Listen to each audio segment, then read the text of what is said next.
سلام به دوستای عزیزم، امیدوارم که حالتون خوب باشه. تو این ویدیو آموزشی میخوایم با هم این دسته گل خوشگل رو ببافیم که به عنوان کیسه هدیه هم میتونید از این استفاده کنید.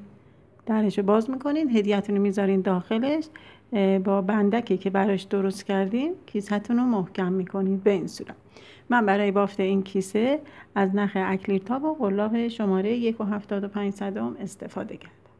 خب میام اول یه حلقه جادویی میزنم،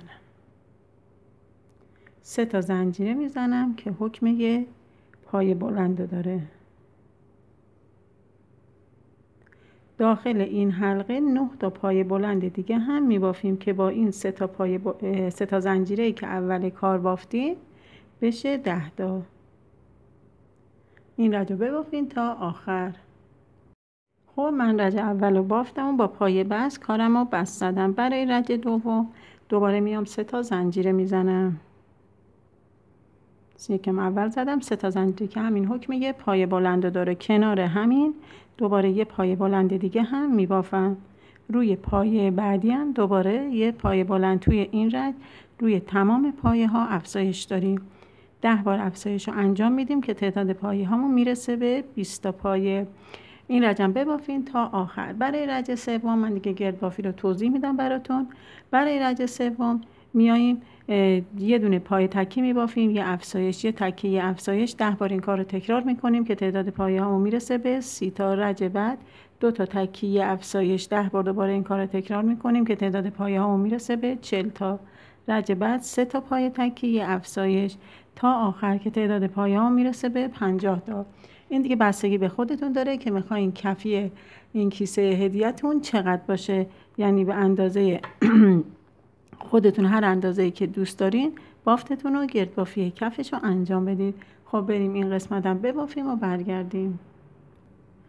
خب من کفی با کیسم رو بافتم، تموم شد. حالا میخوایم دیواره رو ببافیم. برای اینکه دیواره از کفی جدا بشه ما میاییم بعد از اینکه پای بست زدیم یه دونه زنجیره میزنیم، میریم حالا ببینید روی این گندمیا میریم از نخ پشتی رو میگیرم، یه پای بلند میزنم. دیگه نمیرم، ببینید از 2 تا نخ گندمی نمیگیرم، فقط از نخ پشتی. دیگه هیچ پایه کم و زیاد نمی کنیم. روی هر پایه یه پای بلند میبافیم به این صورت. خب من این رجم بافتم تموم شد. حالا برای رج بعدی میام اول 3 تا زنجیره میزنم، روی پایه بعدی یه پای بلند، 5 تا پای بلند رو به همین صورت میبافم. 4، اینم 5. پایه ششم رو میگیرم، پای بلند برجسته از جلو میبافم به این صورت. قلا میبرم پشت پای رج قبل در میارم و یه پایه میبافم. دوباره 5 تا پای بلند ساده میبافم، یه دونه پای بلند برجسته. دور تا دور این بافت رو به همین صورت میبافیم. بعد از اینکه بافتین دیگه ارتفاع کیفتون باز بستگی به خودتون داره. هر چقدر که دوست دارین ارتفاع کیفتون باشه ببافیم و برگردیم. من دیواره کیفم رو بافتم. 1 2 3 4 5 6 رج من بافتم. نخم رو کات کردم. میرم با نخ سبز میخوام برای قسمت برگای کیفم برگاش رو ببافم. اول یه گره میزنیم. من نخم رو دولا کردم که برگام یه ذره بزرگتر و برجسته تر شه. از کنار پای بلند برجسته که داریم نخ میکشم بیرون، 5 تا زنجیره میزنم. بعد از اینکه 5 تا زنجیره زدم حالا میام 1 2 3 4 5 تا پای رها میکنم، میام روی پایه ششم یه پای کوتاه میزنم. دوباره 1 2 3 4 5 تا پایه میزنم. 1 2 3 4 5 6 روی پایه ششم یه پای کوتاه. دور تا دور این بافتم به همین صورت ببافید. من این رجم بافتم تموم شد. برای رج بعدی بعد از اینکه پای بست رو زدم میام یه زنجیره میزنم.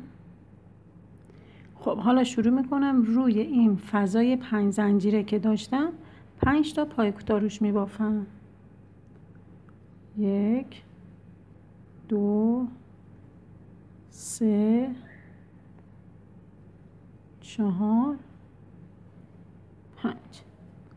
این نخ اضافه شم بعد کات میکنم. روی خود پای کوتاه هم یه پای کوتاه میبافم. این رجم تا آخر به همین صورت ببافید. به این صورت. این رجم بافتم تموم شد. حالا میخوایم برگمون رو ببافیم.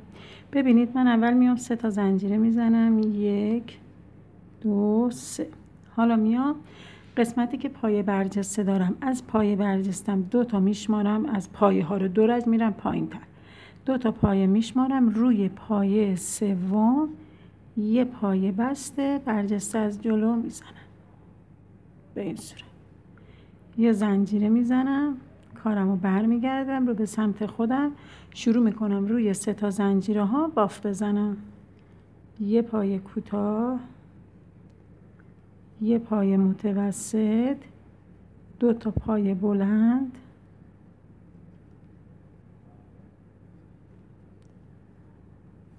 دوباره یه پایه متوسط، یه پایه کوتاه. ببینید یه طرف برگم شکل گرفته. خب بعد از اون دوباره میام 3 تا زنجیره میزنم.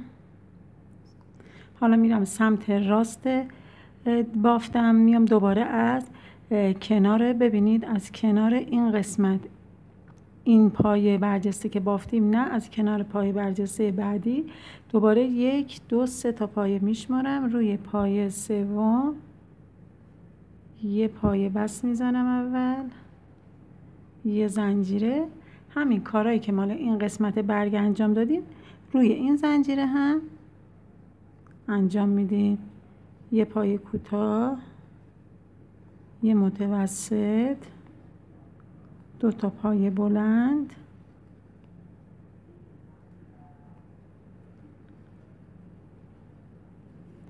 دوباره یه پایه متوسط، یه پایه کوتاه. ببینید برگمون به این صورت شکل گرفت. خب حالا میریم روی این 5 تا پایه‌ای که روی زنجیره ها بود، پایه کوتاه که روش بافت زدیم و کاری نداریم، میایم روی این 5 تا پایه، یعنی پایه کوتاه اول رو رها میکنیم، 5 تا پایه بعدی رو روی هر کدوم یه پایه کوتاه میبافیم.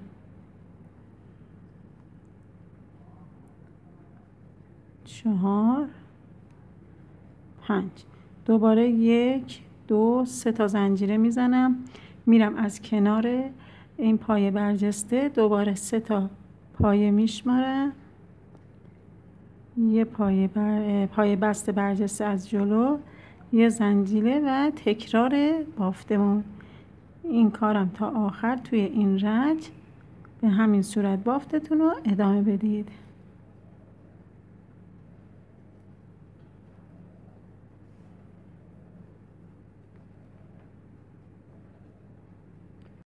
بعد از اینکه آخرین پای کوتاهمو زدم دوباره 3 تا زنجیره میزنم، میام سمت راست.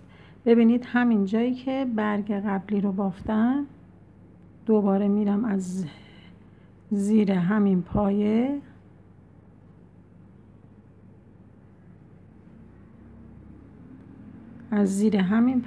یه پایه بس میزنم،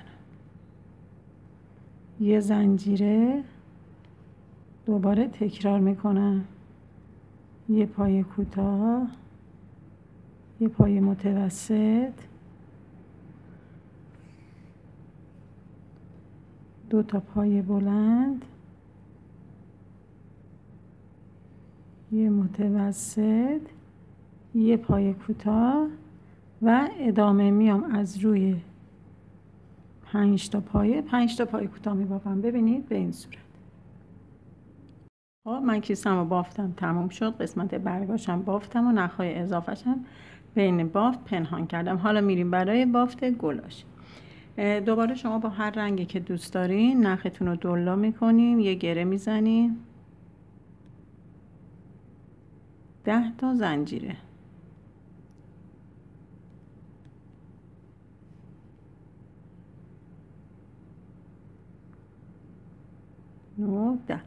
ببینید اگه نختون نازک‌تره میتونید تعداد زنجیراتون رو بیشتر کنید. من اینجا چون نخم رو دلا کردم همین اندازه زنجیره کافیه. حالا میام روی زنجیره چهارم 1 2 3 روی زنجیره چهارم 2 تا پایه بلند میبافم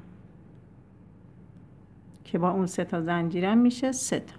ما روی هر زنجیره میاییم 3 تا پایه بلند میبافیم، یعنی باید 21 پایه بلند داشته باشیم. روی زنجیره بعدی دوباره 3 تا پایه بلند.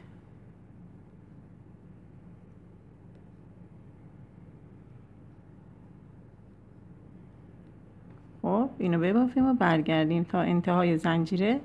به همین صورت بافت و ادامه بدید. خب بعد از اینکه 21 پایه من بافتم نخم رو کات میکنم. حالا میام از همین ابتدای بافت، ببینید نخ یه مقدار باید بلندتر کات کنیم. از همین ابتدای بافت شروع میکنیم به پیچوندن گلمون. به این صورت وقتی که پیچوندیم با نخ اضافه از همه این قسمت ها رد میکنیم که کارمون محکم بشه. یکی دو بار این کار رو تکرار میکنیم.